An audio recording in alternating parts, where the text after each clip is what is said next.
So hello guys, welcome to my channel Muskan study zone. So हम continue कर रहे हैं क्लास 12 की बिजनेस स्टडीज का चैप्टर फर्स्ट आगे। जैसे कि आपने मेरी पहली वीडियो में देख लिया होगा हमारे मीनिंग और फीचर्स का about the nature and significance of management के चैप्टर के मैंने अच्छे से गो थ्रू डिटेल में आपको मीनिंग और फीचर्स को बताया है मैनेजमेंट को। अगर आपने वो वीडियो नहीं देखी है तो मैंने उसका लिंक डिस्क्रिप्शन में डाल दिया, तो please go and check it out.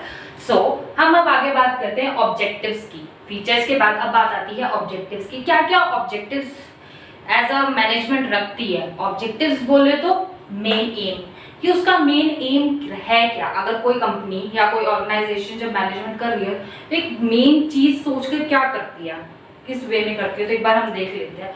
Objectives की भी एक बार डेफिनेशन हम पढ़ लेते हैं।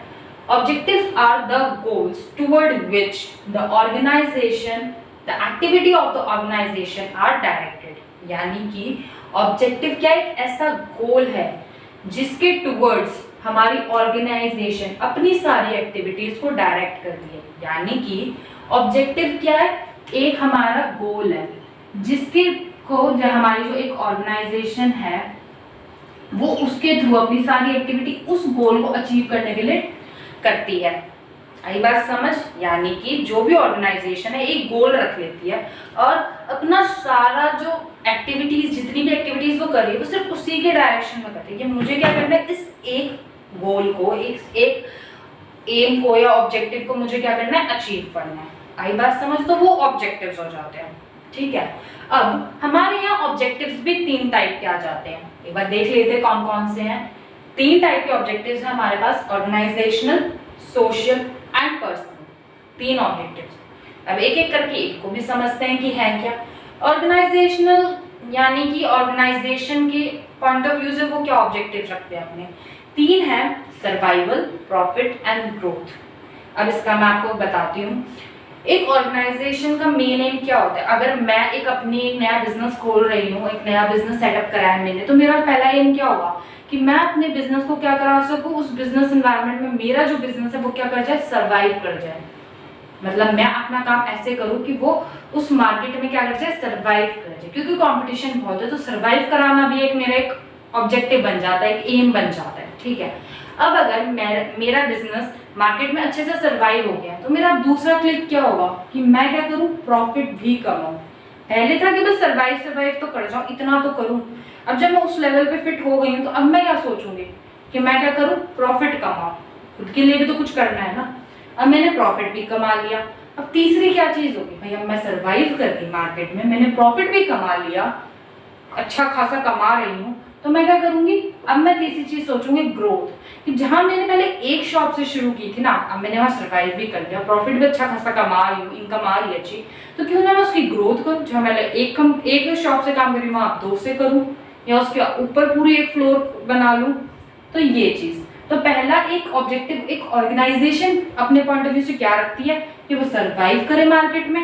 उसके बाद जब उसने कर लिया तो वो प्रॉफिट भी कमाए, और थर्ड जो प्रॉफिट भी कमाया है उसके बाद वो अपने बिजनेस को एक्सपैंड करे, ग्रोथ लाए। ठीक है, तो ऑर्गेनाइजेशनल ऑब्जेक्टिव्स के हमारे 3 चीजें आ जाती हैं उसके अंदर भी, कि सर्वाइव, प्रॉफिट और ग्रोथ। और इसको याद करने के लिए एक शॉर्ट फॉर्मूला है एसपीजी करके भी आप याद कर सकते हो कि ऑर्गेनाइजेशनल ऑब्जेक्टिव्स क्या है, एसपीजी, यानी S for survival, P for profit and G for growth. Okay, अब हमारा सेकंड आ जाता है सोशल, यानी कि एक सोशल ऑब्जेक्टिव भी ये रखती है जिसको मैं आपको आगे डिटेल में बताने वाली हूँ। लेकिन आप सोशल वर्ड से ये समझ सकते हो कि सोसाइटी से रिलेटेड कोई ऑब्जेक्टिव है ये, तो इसके बारे में भी हम आगे पढ़ेंगे। एंड पर्सनल, थर्ड हमारा आ जाता है पर्सनल ऑब्जेक्टिव। पर्सनल का ये नहीं है कि मेरा क्या ऑब्जेक्टिव है, मैं एज अगर ऑर्गेनाइजेशन में अपने बारे में नहीं, क्योंकि हमने यहाँ सोच लिया प्रॉफिट का जो कंपनी ऑर्गेनाइजेशन कमा रही है वो कहीं ना कहीं हमारा भी हो जाता है, तो वो चीज नहीं है। पर्सनल यानी कि जो लोग मेरी ऑर्गेनाइजेशन में काम कर रहे हैं उनके लिए भी तो कुछ करना जरूरी है ना। अगर मैं उन लोगों से काम ही काम कराए जा रही हूँ और उनको कुछ बेनिफिट नहीं दे रही हूँ या उनको नहीं लग रहा कि उनकी ग्रोथ हो रही है कुछ, तो वो लोग भी काम नहीं करेंगे ना मेरे लिए। तो मेरे को उनके लिए भी सोचना पड़ेगा, एक गोल मुझे उनके लिए भी रखना पड़ेगा। तो वही आ गया हमारा personal objective. So personal objective यानी खुद के लिए नहीं, हमारे जो एम्प्लॉयज हमारे लिए काम करें, जो हमारे वर्कर्स हमारे लिए काम करें। ओके, सो अब इन्हें भी हम डिटेल में आगे पढ़ेंगे।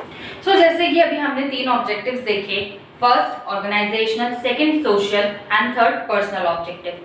सो अब बात करते हैं फर्स्ट ऑब्जेक्टिव की, जो कि मैंने आपको इन डिटेल और पहले ही बता दिया कि एक ऑर्गेनाइजेशन क्या एम लेके चलती है कि सबसे पहले वो अगर मार्केट में आ रही है तो वो क्या करे, सर्वाइव करे। सेकंड सोचती है मैंने अगर सर्वाइव कर लिया तो मैं प्रॉफिट कमाऊं अच्छे से, और अगर मैं सर्वाइव भी कर रही हूँ और प्रॉफिट भी अच्छा खासा कमा रही हूँ तो मैं अपने बिजनेस को एक्सपैंड करूँ, उसकी अच्छी खासी ग्रोथ लाऊं, ठीक है, तभी एक ब्रांड नेम ये सारी चीजें होती हैं, ठीक है। सो हमने फर्स्ट बहुत अच्छे से पढ़ लिया। अब सेकंड की बारी आती है, जो क्या है, सोशल ऑब्जेक्टिव, जिसका मैंने आपको पहले ही बोला आप सोशल को किससे रिलेट कर सकते हो, सोसाइटी की। ये किसके रिगार्ड में ऑब्जेक्टिव होगा, सोसाइटी के रिगार्ड में होगा। तो एक बार पढ़ लेते हैं क्या है।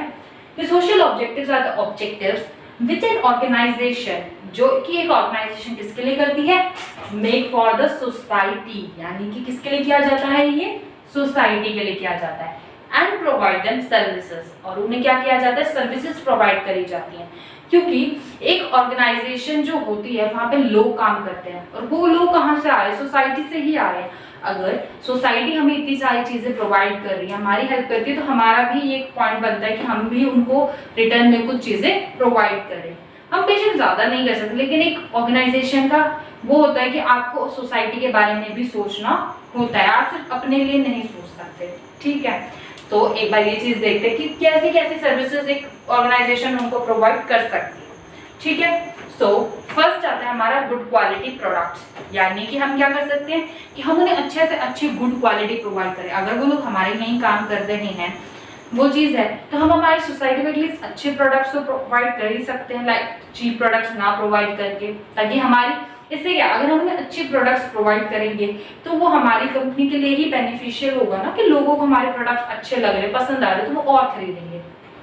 सो यही चीज़ है, हम उनके लिए भी सोच रहे हैं, लेकिन सोचते हुए हमें हमारा भी पॉइंट ऑफ व्यू ध्यान रखना है कि हम एट लास्ट हैं तो हम बिजनेस में ही ना, हमें उनका सोचते हुए भी रिटर्न में अपने लिए देखना होता है, ठीक है।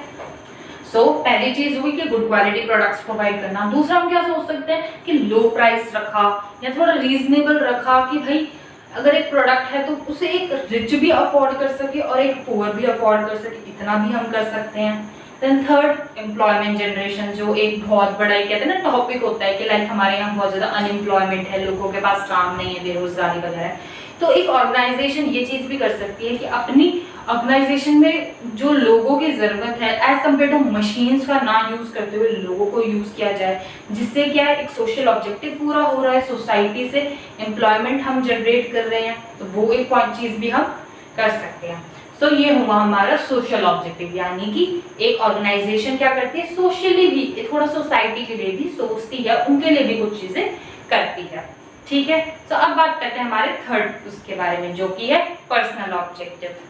जैसे कि मैंने आपको बोला कि पर्सनल ऑब्जेक्टिव यानी कि नॉट फॉर अस, लाइक अपने लिए नहीं, पर्सनल ऑब्जेक्टिव यानी कि जो एक ऑर्गेनाइजेशन अपने एम्प्लॉयज़ के लिए करती है, जो उसके ऑर्गेनाइजेशन के अंदर जितने भी एम्प्लॉयज़ काम कर रहे हैं उनके लिए। तो एक बार देख लेते हैं डेफिनेशन क्या कहती है कि personal objective are the objectives which an organisation make for their employees, जो उनके एम्प्लॉयज होते हैं उनके लिए, that they work in the company with more willingness, कि हम उनके लिए कुछ करें जिससे उनका इंटरेस्ट हमारी कंपनी में बना रहे, वो और विलिंगली हमारी कंपनी में काम करते रहे।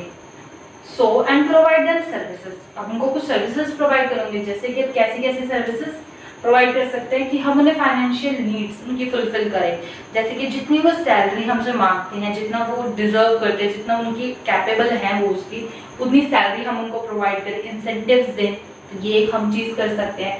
सेकंड है कि हम सोशल नीड्स, लाइक एक एम्प्लॉय की ये चीज़ होती है कि अगर वो कंपनी में है तो उसको पहचाना जाए, उसकी कहते हैं ना, उसकी खुद की एक रेपुटेशन हो कंपनी में, एक इमेज हो अपनी कंपनी में, जिस भी पोजीशन पे वो काम कर रहा है, ठीक है। तो क्या है, हम उसको एक रिकॉग्निशन दे, एक वो चीज़ प्रोवाइड करना भी एक सोशल नीड आ जाती है। थर्ड क्या हो सकता है कि एक हायर लेवल नीड है विच इंक्लूड, और जो सबसे मेन चीज़ होती है कि एक कंपनी में अगर मैं 20 साल काम कर रही हूँ और उस कंपनी में 20 साल काम करने के बाद भी मैं ये देखती हूँ कि यार मैंने करा ही क्या, मैंने सिर्फ अपनी सैलरी कमाई, उनके लिए काम किया, मैं खुद एज अ इंडिविजुअल डेवलप अपने आप को कर ही नहीं पाई, मैं जिस स्टेज पे थी मैं उधर ही हूँ, मैंने वहाँ से कुछ नया सीखा ही नहीं, तो वो चीज़ नहीं होनी चाहिए। अगर कोई एम्प्लॉय हमारे ऑर्गेनाइजेशन में काम कर रहा है, एक पर्सन हमारे ऑर्गेनाइजेशन में काम कर रहा है, तो हमारा एक थर्ड लेवल एक चीज़ ये भी हमारा ऑब्जेक्टिव होना चाहिए कि हम उसे एज एन इंडिविजुअल भी क्या करें, उसकी डेवलपमेंट में वर्क करें कि वो ऐसे अपनी भी ग्रोथ कर सके, अपने आप को भी डेवलप कर सके टाइम के साथ हमारी कंपनी के में काम करते करते। ठीक है, तो थर्ड एक हायर लेवल नीड हो जाती है ये कि हमें क्या करना है, पर्सनल ग्रोथ भी करानी है उनकी और डेवलपमेंट भी करनी है। ठीक है, तो ये हुआ हमारा पर्सनल ऑब्जेक्टिव। तो एक बार मैं आपको फिर बोल देती हूँ कि 3 चीजें हमने पढ़ी, organisational objective, social objective and personal objective. Organisational objective जो एक ऑर्गेनाइजेशन अपने पॉइंट ऑफ व्यू से रखते हैं कि हमें सर्वाइव करना है, प्रॉफिट कमाना, ग्रोथ करना है। ठीक है, सोशल ऑब्जेक्टिव सोसाइटी के लिए किया जाता है, जो सोसाइटी के अच्छे के लिए किया जाता है कि कुछ उनका फायदा हो, कुछ हमारा हो, तो वो वाली चीज हो जाती है। ठीक है, एंड थर्ड पर्सनल ऑब्जेक्टिव जो हम हमारे एम्प्लॉयज के लिए करते हैं, उन्हें अच्छी चीज सैलरी प्रोवाइड करना, उनको अच्छे इंसेंटिव्स देना, उनका डेवलपमेंट कराना, ये हमारा आ जाता है पर्सनल ऑब्जेक्टिव में। अब हमने हमारे सारे ऑब्जेक्टिव्स को पढ़ लिया है। अब बात आती है हमारे इम्पोर्टेंस की कि क्या एग्जैक्टली इम्पोर्टेंस है, क्या मैनेजमेंट एज एन क्यों इम्पोर्टेंट, हम पढ़ ही क्यों रहे हैं उसके बारे में, तो वो चीज़ भी देख लेते हैं। इसमें बेसिकली अभी तक हमने जितने फीचर्स पढ़े या जितने ऑब्जेक्टिव पढ़े उसी से रिलेटेड उसकी इंपॉर्टेंस भी है, वही चीज़ है। तो एक बार हम सारे पॉइंट्स पढ़ लेते हैं। हमारा फर्स्ट इम्पॉर्टेंस क्या बनती है, क्यों इम्पॉर्टेंट है कि ये क्या करता है, हमें हेल्प करता है हमारे ग्रुप गोल्स को अचीव करने में। क्योंकि हम सारा काम जो मैनेजमेंट का करते हैं कैसे करते हैं, ग्रुप में करते हैं, क्योंकि हमें लोगों की ज़रूरत होती है। जो भी गोल्स हैं हम कैसे प्रूव करते हैं, ऐसे नहीं, ग्रुप उस गोल के टुवर्ड्स अपने काम को करता है। तो हमारे लिए क्यों मैनेजमेंट इंपॉर्टेंट है, क्योंकि ये हमें क्या करते हैं, हमारे ग्रुप गोल्स को अचीव करने में हेल्प करती है। ठीक है, सेकंड आ जाता है हमारा कि क्या करती है, हमारी एफिशिएंसी इंक्रीज करती है। जैसे जैसे हम मैनेजमेंट करते हैं, चीज़ों को मैनेज करना सीखते हैं, हम उतना ही क्या करते हैं, अपने रिसोर्सेज को बेटरली यूटिलाइज करते हैं, ज़्यादा वेस्टेज नहीं करते। अगर हम कोई काम पहली बार कर रहे होते तो हम बहुत ज़्यादा कहते हैं ना वेस्टेज कर देते हैं, क्योंकि हमें आती नहीं होती वो चीज़। लेकिन जैसे जैसे हम उसमें एक्सपर्ट होते हैं, हम चीज़ें सीखने लगते हैं, हम क्या करते हैं, यूटिलाइज करते हैं उसको, मतलब अच्छे तरीके से यूज़ करते हैं और वेस्टेज बहुत कम करी जाती है। तो ये क्या मैनेजमेंट किस लिए इंपॉर्टेंट कही गई है, क्योंकि ये हमें हेल्प करती है किसमें, हमारी एफिशिएंसी इंक्रीज करने में। ठीक है, थर्ड आता है कि ये क्रिएट क्या करती है, एक डायनामिक ऑर्गेनाइजेशन। ऑब्वियस सी बात है, क्योंकि बिजनेस जो है एक बिजनेस इन्वायरमेंट में, और बिजनेस इन्वायरमेंट हमारा बहुत डायनामिक है। तो मैनेजमेंट इसलिए भी इम्पॉर्टेंट है क्योंकि वो हमें हमारी ऑर्गेनाइजेशन को उसमें वर्क करने के लिए कैसी बना देती है, डायनामिक बना देती है। यानी हमारी ऑर्गेनाइजेशन भी फिर कैसी बन जाती है, डायनामिक ऑर्गेनाइजेशन बन, यानी जो भी चेंजेस आएंगे वो हमारी मैनेजमेंट क्या है, अच्छे से फेस कर सकती है। तो हमारे यहाँ के एम्प्लॉयज को भी फिर वही चीज़ सिखाई जाती है कि आप चीज़ों को इस तरीके से लेकर चलिए, इस तरीके से मैनेज करिए कि अगर कल को कोई चेंजेस भी आते हैं तो आप उसको बियर कर सको, आप उसको एग्जैक्टली अच्छे से फेस कर सको। तो क्यों मैनेजमेंट इंपॉर्टेंट है, क्योंकि ये हमारी ऑर्गेनाइजेशन को कैसे बना देती है, डायनामिक ऑर्गेनाइजेशन बनाने में हेल्प करती है। अब फोर्थ पॉइंट क्या बनता है कि helps in achieving personal objectives. Obviously management इसलिए भी इंपॉर्टेंट है क्योंकि हमारे पर्सनल ऑब्जेक्टिव्स को भी फुलफिल करती है। यानी कि जैसे कि मैंने अभी आपको इंपॉर्टेंस में बताया था कि इससे क्या होता है, हम हमारे एम्प्लॉयज के भी उसको देखते हैं, उनकी भी नीड्स को फुलफिल करते हैं, उन्हें भी बेनिफिट्स प्रोवाइड करते हैं जिससे वो अपने आप को बेहतर बना सके। ठीक है, then fifth helps in the development of society. यानी कि सोसाइटी के लिए भी जो हमने अभी सोशल नीड्स पढ़े, सोशल ऑब्जेक्टिव्स पढ़े कि क्या करती है, ये इसलिए भी इम्पॉर्टेंट है क्योंकि हम हमारी सोसाइटी को रिटर्न में देते हैं। हमारी एक रिस्पॉन्सिबिलिटी बनती है कि हम हमारी सोसाइटी को भी रिटर्न में चीज़ें दें, और क्या क्या हम उनको ऐसा फैसिलिटी प्रोवाइड कर सकते हैं वो हमने अभी ऑब्जेक्टिव्स में पढ़ ही लिया था। ये थी हमारी 5 इंपॉर्टेंस। एक बार मैं और बता देती हूँ कि कैसे है, हेल्प करती है हमें हमारे ग्रुप गोल्स को अचीव करने के लिए, या आप सीधा कह सकते हो हेल्प्स इन अचीविंग ऑर्गेनाइजेशन गोल, ये भी आप लिख सकते हो। सेकंड बन गया इंक्रीजेस एफिशिएंसी, कि हमारी यूटिलाइजेशन ऑफ रिसोर्सेज को बेटर करता है। मैं आपको एक चीज और बता देती हूँ यहाँ पे, जैसे कि मैंने आपको पहले बोला था रिसोर्सेज, अब काफियों को पता ही नहीं होगा रिसोर्सेज होते क्या है। रिसोर्सेज बेसिकली आप ये समझोगे कि पैसे को वेस्ट ना करना, आप ये चीज समझ सकते हो। लेकिन मैं आपको एक बात बता दूं कि रिसोर्सेज हमारे पास 4 होते हैं, यानी कि 4 M's बोला जाता है रिसोर्सेज को। 4 M's मतलब कि 4 वर्ड हैं जो M से ही रिलेट करते हैं, यानी कि फर्स्ट मैन, यानी हम भी एक रिसोर्स में आते हैं कि हमारा भी वेस्टेज नहीं हो जाना चाहिए। वेस्टेज इन द सेंस कि अगर लोगों की कम जरूरत है तो ज्यादा लोगों को ना लगाना, या काफी अलग अलग चीजें हैं, लेकिन अलग अलग तरीके हैं। तो एक मैन भी एक रिसोर्स काउंट होता है, क्योंकि हम ही लोग उनके लिए काम कर रहे हैं, ठीक है। Then second money, obviously money भी रिसोर्स है कि पैसा हमें वेस्ट नहीं करना होता। देन हमारा मशीन आ जाता है कि हमें मशीन्स को भी वो करना है, तो क्या हमारा मशीन भी कहीं ना कहीं बन जाता है। देन हमारा फोर्थ आ जाता है मटेरियल, यानी कि जो भी हम सामान मंगा रहे हैं वो भी हमारा रिसोर्स है, यानी वो भी वेस्ट नहीं हो जाना चाहिए। तो ये हमारे 4 M's हैं, ये आपको पता होने चाहिए, एमसीक्यू बेस में काफी बार आ जाते हैं। तो क्या है, मैन यानी कि जो वर्कर्स काम कर रहे हैं वो लोग, मनी पैसा वेस्ट नहीं होना चाहिए, वो भी एक रिसोर्स में काउंट होता है, मशीन्स वो भी एक रिसोर्स में काउंट होती है, एंड मटेरियल, ठीक है। सो अब हमने हमारे ऑब्जेक्टिव्स एंड इंपॉर्टेंस को भी खत्म कर दिया।